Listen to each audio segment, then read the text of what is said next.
Sanjay sir, budget के बारे में भी आपसे व्यू लेना चाहेंगे।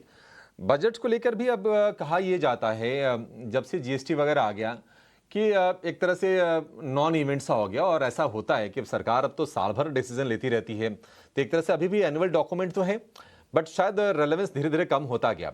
हालांकि जो इन्वेस्टर्स हैं उनके लिए एक की इवेंट होता है बजट का राउंड। हम देखते हैं कि बाजार में भी थोड़ी बहुत उत्साह बनती है, कुछ कुछ सेक्टर्स चलते हैं। आपकी क्या उम्मीदें हैं बजट को लेकर? क्योंकि केपेक्स तो ऑलरेडी हम देख रहे हैं कि 11.25 लाख करोड़ रुपए के आसपास का केपेक्स है। हो सकता है कि 25,000 50,000 करोड़ रुपए इधर उधर उसमें वो लेवल लगभग वही रहेंगे। आप क्या उम्मीद करके चल रहे हैं, और क्या बजट के अराउंड कुछ आप स्टॉक मार्केट में कुछ बाइंग करने की सलाह देंगे? तो देखिए, आपने बिल्कुल सही कहा कि बजट का महत्व अब एज अ पॉलिसी डॉक्यूमेंट पहले से कम हो गया।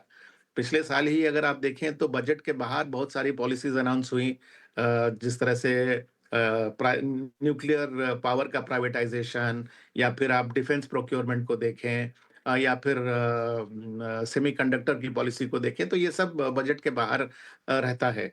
लेकिन हम जिस तरह से त्योहार मनाते हैं उस तरह से हम के प्रति भी उत्साहित रहते हैं।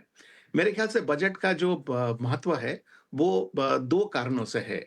एक तो ये है कि वो सरकार के अकाउंट्स का लेखा-जोखा आपके सामने प्रस्तुत करती है, तो आपको ये पता चलता है कि सरकार एक्सपेंडिचर के एरिया में क्या इम्प्रूवमेंट लाने की कोशिश कर रही है, और वो कितना उसके नंबर में रिफ्लेक्ट कर रहा है।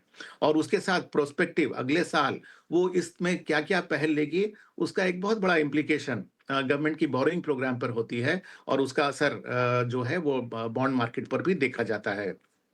सिमिलरली बजट का महत्व रेवेन्यू के तरफ भी उसका महत्व है, क्योंकि किस तरह से सरकार अपनी रेवेन्यू को ग्रो करना चाहती है, क्या वो टैक्स के द्वारा करना चाहती है या फिर वो डिसइन्वेस्टमेंट के रूप से करना चाहती है, तो इसका महत्व मेरे ख्याल से इसलिए है। तो इन सब चीज़ों को अगर मैं सामने रखूँ और अपनी बजट 2026 को देखूँ, तो मुझे लगता है कि देखिए, ये इस सरकार की मोर और लेस मिड टर्म बजट है।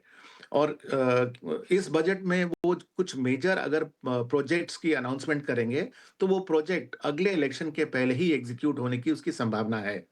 और चूंकि इस बजट से लोगों को उम्मीद बहुत कम है, तो कुछ पाथ ब्रेकिंग अनाउंसमेंट हो सकता है, वो टैक्स के जरिए ना ना एरिया में हो, या फिर किसी डिसइन्वेस्टमेंट प्राइवेटाइजेशन के एरिया पे हो, तो ये एक किकर हो सकता है एक्सपेक्टेशन पे।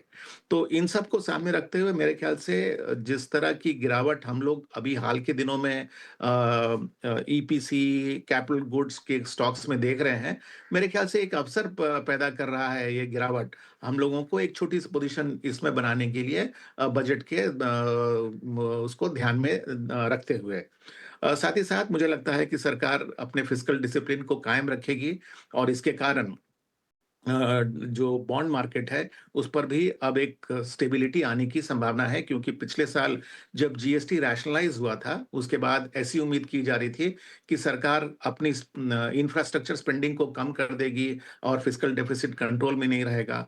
तो सरकार अपनी फिस्कल डिसिप्लिन को बनाए हुए अगर इंफ्रास्ट्रक्चर की स्पेंडिंग बढ़ाती है, तो वो भी एक पॉजिटिव सिग्नल होगा, और बॉन्ड मार्केट में अगर सॉफ्टनेस हुआ, तो मेरे ख्याल से रेट सेंसिटिव स्टॉक्स जो हैं, वो अच्छा करेंगे।